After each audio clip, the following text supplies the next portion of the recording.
Okay, we're back. Part 2 of Friday Night Ritual. Just trying to adjust the camera there. And I hope you all aren't mad at me because I actually started dessert before I started part 2. I'm sorry, I just couldn't wait. But this is one of my favorite things to have for dessert. I picked this up because I haven't had it in a long time. It's my favorite kind of pie, okay? It's pecan pie, or pecan pie, whatever you want to say. But not only this pecan pie, but it is store-bought pecan pie. It is Edwards store-bought brand pecan pie. It is my favorite kind of pie.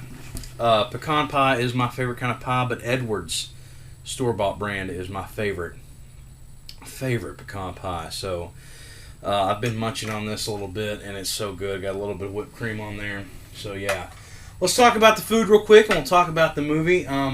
Mashed potatoes and gravy were awesome. I just got a text message. Green beans were great. Cube steak, okay?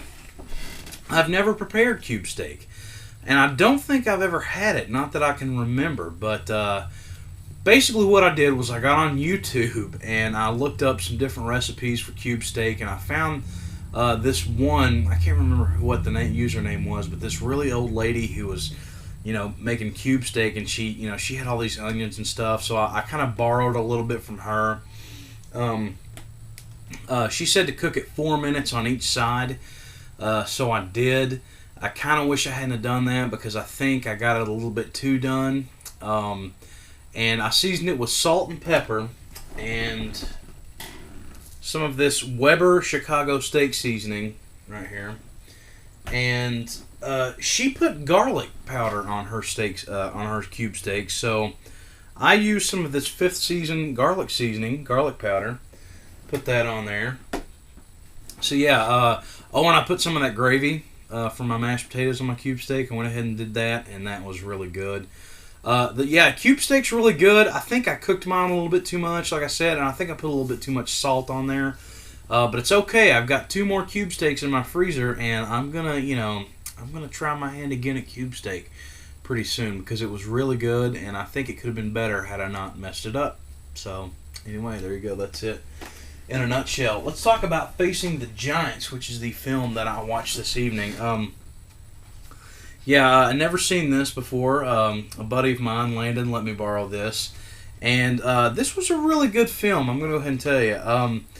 Apparently, it was made by a church, so this film has a lot of themes of faith and God and whatnot and that. And I think they did a really good job of tying.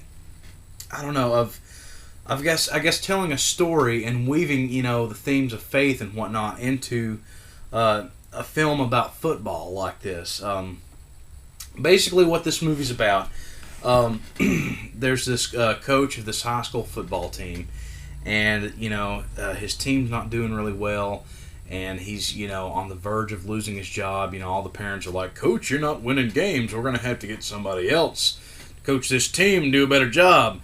And he's got all these problems, and he just decides to, what, I'm gonna have faith. I'm gonna give it to God, and things start to turn around. So what I really liked about this movie was, as far as sports films go that I've seen, a lot of them focus on the team, or at least maybe a player. This was sort of the first one that I'd seen that had focused on the coach, which I thought was really interesting. But yeah, cinematography was really good. The minute this thing starts out, it starts out with this really intense football game, and the way they shot that, it's just like boom, and it just pulls you in.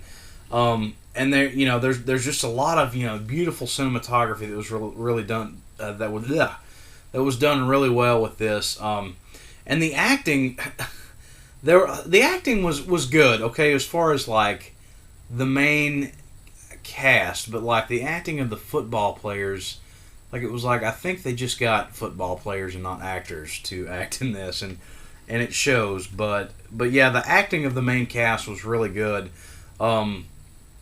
Especially the guy who plays the coach and whatnot, which apparently I did some reading. He's the pastor of the church that put this film out, and he did a really awesome job. I mean, this guy was a really good actor in this film. The only thing that really kind of got on my nerves as far as the acting in this was that, okay, you've got this story that takes place in Georgia, so everybody kind of talks with these southern accents, right? Okay, that's fine. But, like, whenever they'd say a word like something or nothing, they, instead of just saying nothing or something, they go something or nothing, and it just, it didn't sound natural. So it's like, just say nothing. Just say something, I mean, I think that would have sounded, that kind of was just like, to hear that and be like, but that was like really the only thing, I don't know. But yeah, overall, the acting was really good in this, especially the guy that played the coach. I mean, just really, really powerful stuff. And like I said, this movie has themes about, faith and whatnot. I think what really hit home with me in this movie that I really thought was just really awesome was just this sort of idea of, of having faith and taking a shot in the dark, but, not just taking a shot in the dark, but just giving it your all, just, give your best and try your best, until, you can't give anymore. And I thought that was really powerful. That really hit home with me because I don't know, I know that in my own life, I've had struggles that, where I've wanted to give up, and I just said no, and I would just hit the grindstone, and as much as I didn't want to, and I would just hit it, and just keep going on and keep plugging forward, and then I would look back and be like, wow, I really gave it my all, and sort of like, sort of the message is if you give it your all, you can't lose, so yeah, I really thought that was really cool. So yeah, I really like this. This is a really good movie. And like I say, it's a really good family film. This is kind of film you want to sit down, if you got, a wife and kids, this is one to sit around and watch, and it'll really make you feel good, and it's a really positive film. And I would say definitely check this out. I mean, this will lift you up a little bit. It lifted me up a little bit too. So anyway, but yeah, I want to thank Landon for letting me borrow this. Thank you for letting me borrow this, and I'm going to finish my pecan pie, and here in a little bit I'm going to travel out to Walmart to videotape the ensuing madness that is the midnight release of New Moon. Oh, look at that. Oh, gotta be careful. So yeah,